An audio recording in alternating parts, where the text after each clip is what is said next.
When four kingdoms unite, because the world is ending.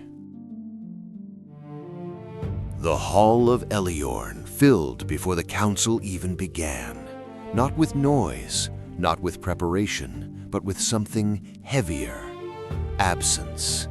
Commanders stood where banners once hung. Messengers leaned against pillars, their work already done, their silence saying more than any report. At the center, the great table was covered in maps, drawn and redrawn so many times that no line could be trusted. Ink crossed ink, charcoal erased certainty. Every mark was loss. Ilan entered without ceremony. He did not sit at once. He walked the table slowly, stopping where the markings were thickest, where Malus had tried to hold the line and failed. Across from him stood Valcarius. His armor was intact, but not whole. One gauntlet was different, hastily replaced. The original had been lost when Umbriel hardened around his arm and had to be torn free. Around them stood what remained of command, men who no longer spoke of victory, only of what was left. Their rear assault bought us less than a day, came the report. No one questioned it. They fall, Valcarius said quietly, and they rise again. A murmur passed through the hall. The ground feeds them. That was the truth no one wanted. This enemy could not be worn down, could not be bled. Then we cannot fight them as we are. Silence answered him. Hrothgar struck the table. Then we strike their source. The idea spread quickly, simple, direct, final. The black expanse. If we wait, we lose everything, Hrothgar pressed. Every step they take costs us land. Varian spoke next, calm as the sea itself. The waters recoil from that place. We can reach it, but not without cost. It will not be clean anywhere, Valcarius said, but there it might end. All eyes turned to him. This enemy does not tire, it does not fear, it does not break, he continued. If we let it root itself, the war ends without a battle. The choice became clear. Strike now or lose everything later. Ilan closed his eyes briefly, and then a voice broke the moment. That will not be enough. They turned. Lyrian stood at the edge of the hall, uncalled, carrying something no one else had: understanding. She said, I know what this is, and you cannot end it with force alone. The room shifted, uneasy. We do not have time for riddles, Hrothgar said. This is not a riddle, she answered. You can wound it, you cannot end it. She stepped forward, placing her hand over the mark of the expanse. Trifamum did not return because it was attacked. It returned because it was remembered incorrectly. Confusion, frustration, resistance. But she did not stop. There is another way, she said. Not a battle, not a campaign.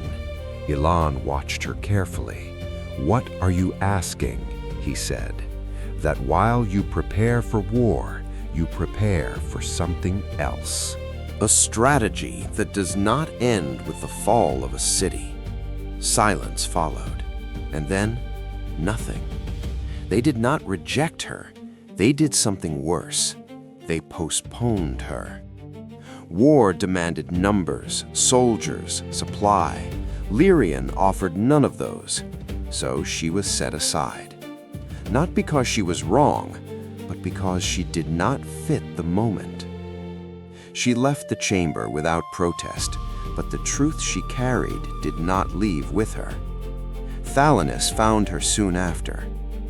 You spoke, she said, and they listened, Lyrian answered, which is worse. They are not wrong, Thalinus said. nor are you. And that was the problem. The war they saw and the war that mattered were not the same. Thalanis placed old maps before her, not of places, but of moments. The light is not something you find, she said. It is something you remember. Not a weapon, not a relic, a path. And paths must be walked. They will march to war, Thalanis said. You will prepare for what comes after. Lyrian did not ask permission. She already knew the answer. That night, she left Illyrin alone. No banner, no escort, only a direction. The road stretched ahead, uncertain and quiet. And just before she reached the outer gates, a voice called her name. Trollan. He had come too late to stop her. You could have told me, he said, and been stopped, she answered. He offered to go with her. She refused, not out of pride, but truth. This path is not yours. The words landed harder than anger. He let her go, because some choices cannot be shared. She walked into the night, but she was not alone for long. Footsteps followed, careful, measured. Círdan, you were following me. Yes. Without a word. Yes. She studied him. This road does not promise return, she said.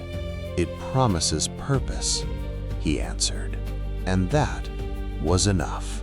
So they walked together, not toward war, but to something older. Far from Eliorin, the armies gathered. The Council of Four Crowns had spoken. Lines were drawn, strategies formed, but none of it changed the truth. The enemy was not advancing like a tide. It was gathering, choosing, preparing. And beyond the edges of every map, something had begun to move. Lyrian and Círdan rode through the night, leaving behind the last certainty of the known world. At dawn, they stopped. Maps were opened, old paths traced, not by distance, but by meaning. Every route that had been taken before had failed, except one, the one no one had chosen, because it was avoided. That was enough. They rode again, through open highlands exposed to sty and silence.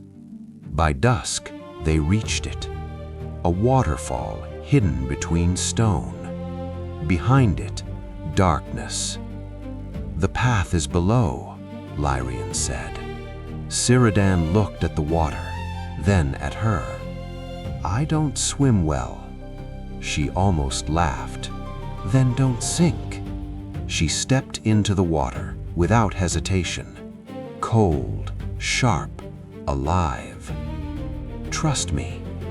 He followed, less gracefully. For a moment, the war did not exist. Only water, breath, closeness. Then they dove.